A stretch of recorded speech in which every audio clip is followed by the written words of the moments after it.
The carriage wheels groaned as they struck another patch of uneven ground, the moors stretching endlessly on either side like a grey sea under the weight of a brooding sky.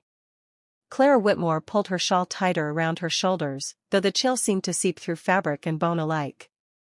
It was not merely the weather, it was the land itself, she thought, as if the moors carried secrets too heavy for sunlight to pierce.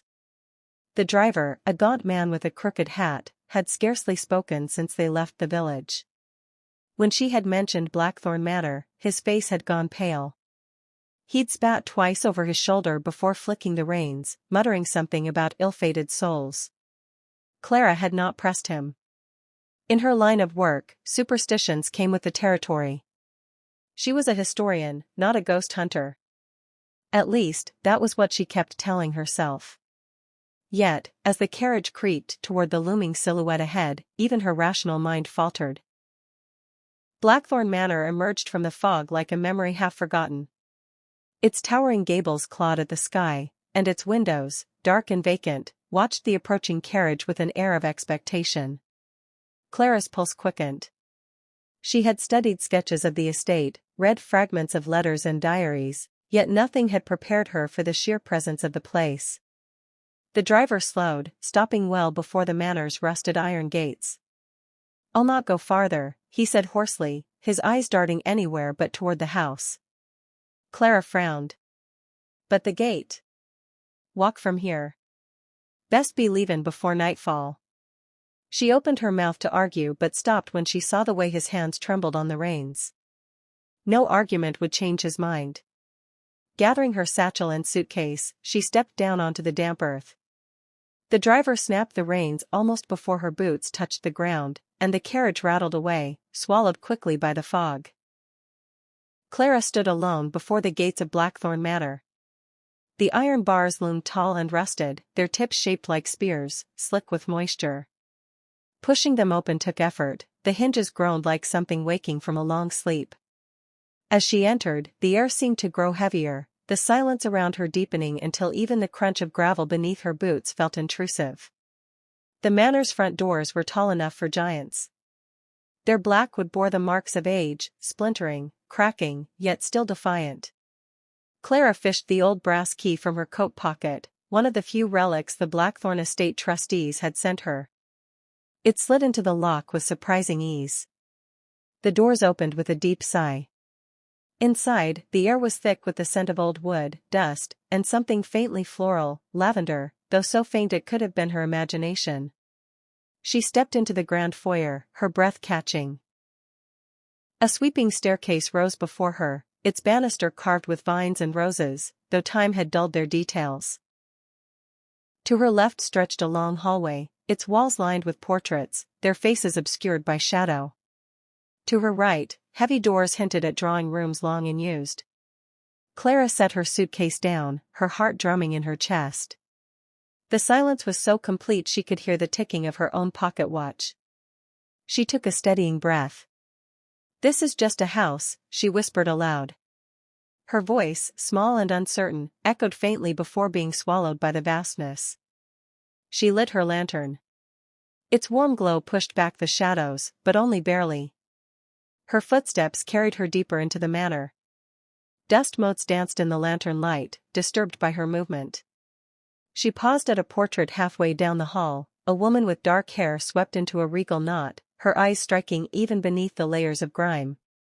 The brass plate read, "Lady Eleanor Blackthorn, 1834 to 1862. Clara's throat tightened. Eleanor. The heart of the legend that had drawn her here. She leaned closer, wiping a smear of dust from the glass. The eyes beneath seemed almost alive, shimmering faintly in the flickering lantern light. "You don't look like a woman who vanished without a trace," Clara murmured. For a moment, she thought the lips curved, just slightly. She blinked hard. It was only a trick of light. Surely. The first night in the manor was uneasy. Clara chose a modest guest chamber on the second floor, one of the few with windows still intact. She unpacked sparingly, her journal, her lantern, a few books, and Eleanor's letters she had brought for reference. Rain began to patter against the glass as she sat at the desk, writing in her journal. Arrived at Blackthorn Manor. The house is in remarkable condition given its abandonment. Atmosphere oppressive, yet compelling. It feels less like I'm intruding, more like I've been expected. She paused, tapping the pen against the page. From somewhere deep in the house came a faint sound. Music. Clara froze, straining to hear. A melody, soft, haunting, like the notes of a piano carried through walls too thick for such delicacy. The ballroom. She set her pen down. Rational thought insisted the sound was the wind through broken shutters, or her mind filling silence with ghosts. Yet her hand shook as she lifted the lantern. The corridor stretched ahead, shadows clinging to the corners. She followed the faint strains of music down the grand staircase, her breath shallow. The closer she came, the clearer it grew, not wind, not imagination. Someone was playing. The ballroom doors loomed at the end of the hall, shut tight and dust-caked. Clara reached for the handle. Her fingers trembled against the cold metal. She pushed. The door did not move. Yet the music swelled, as though mocking her. And then, just as suddenly as it had begun, it stopped. The silence that followed was worse than the music. Clara stood frozen, lantern trembling in her grasp, her heart hammering so loudly she was sure the house itself could hear. Finally, she turned back toward the stairs. But as she did, she caught it. A whisper. Faint, almost indistinguishable. Forever, my love. Her lantern flickered. And then darkness swallowed the hall. Fleur-de-lis. End of Chapter 1. She turned back toward the stairs. But as she did, she caught it. A whisper. Faint, almost indistinguishable. Forever, my love. Her lantern flickered. And then darkness swallowed the hall. Clara awoke to the low groan of the wind pressing against the window shutters. For a moment, she wasn't sure where she was. The ceiling above her was high and carved with faded roses, the wallpaper curling in tired strips. Then memory returned, Blackthorn Manor. The lantern on the desk had burned out, leaving the room in shades of grey morning light. She rubbed her eyes, half expecting the haunting strains of the piano to begin again, but the house lay silent. Almost. She sat up, heart still pounding from the memory of the whisper. Forever, my love, it had been so close, so real.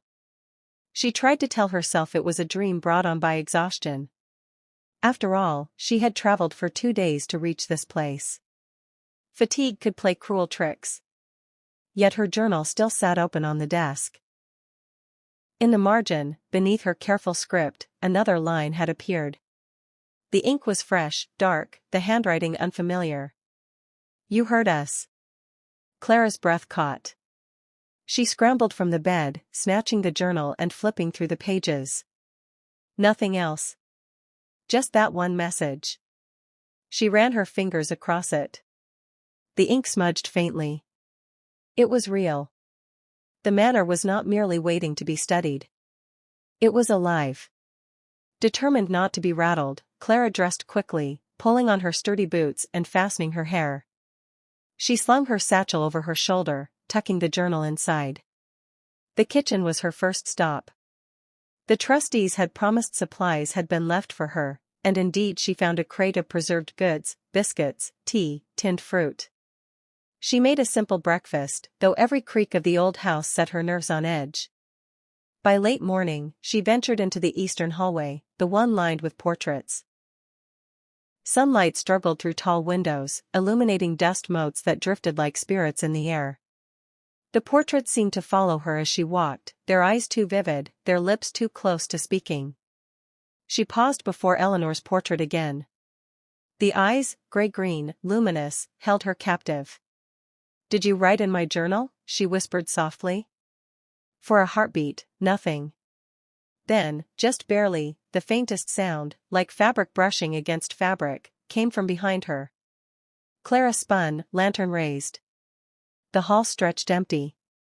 But on the floor lay something that hadn't been there before, a withered sprig of lavender. Her stomach tightened. She knelt, fingertips brushing the brittle petals. They crumbled to dust at her touch. The rest of the morning she spent exploring. She forced herself to behave like a historian rather than a frightened child. She documented details, the architecture, the wood carvings, the condition of the furniture. Yet the house resisted her efforts. Twice she lost her way, finding herself in corridors she didn't recall passing. Chapter 3. The city looked different at 11 p.m. London wasn't asleep, it shimmered with secrets. The rain had stopped, but the streets still glistened with reflections of golden streetlights and passing cars. Evelyn stood alone outside a discreet black iron gate in the heart of Mayfair, her heart pounding beneath her chest like a drum. She wore a black velvet dress that clung to her curves like liquid shadow, a high slit running up one thigh, and a silver chain around her neck that glimmered in the moonlight. The message had said to come if she was brave enough to burn. She didn't feel brave. But she was tired of being afraid. The gate buzzed and opened slowly. No words. No voices. Only the silent invitation into darkness. Inside was a private studio, walls draped in black silk, floor candles flickering everywhere like stars had descended to the ground. It smelled of cedarwood and something intoxicating, like rain and heat. At the center stood Sebastian Wolfe. He wore black. Always black. A turtleneck that hugged his shoulders, sleeves rolled just enough to show the veins on his forearms. His hair was slightly wet, as if he too had walked through the city's storm. Their eyes met. Something shifted in the air. "I didn't think you'd come," he said, voice soft, low. "I didn't think I'd still be curious," she replied. He walked toward her, slow, like a predator who knew the prey wouldn't run. "This isn't an audition," he said. "At least, not a normal one." She swallowed. "Then what is it?" He stopped inches from her. Close enough to feel the warmth of his skin. Close enough that if she leaned forward an inch, their lips would touch. "This is me, showing you the role I wrote for you." He lifted a remote and dimmed the lights until there was only the flicker of candle flames. On the far wall, a giant screen lit up with footage. Silent. Raw. Evelyn's own scenes from her early films. Close-ups of her crying, laughing, running. Her pain on display. Her past, naked. She stood frozen, eyes wide. "You studied me?" she asked. "I saw truth in you," he whispered.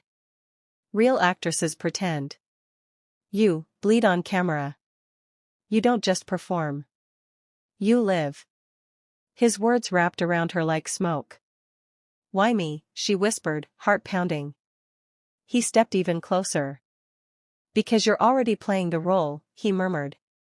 The woman who was unloved, untouched, discarded like she was too much. Her breath hitched. "That's not a role," she whispered. "That's who I was." "Not anymore," he said, brushing a strand of hair from her face. "Now you're mine." The room was still. No kiss. No touch. Just his words, crawling into her soul like heat. And then, without warning, he pulled her gently by the wrist, led her toward the small stage in the center of the room, where a spotlight glowed. "Read this," he said, handing her a single-page script. She looked down. The scene was a confrontation.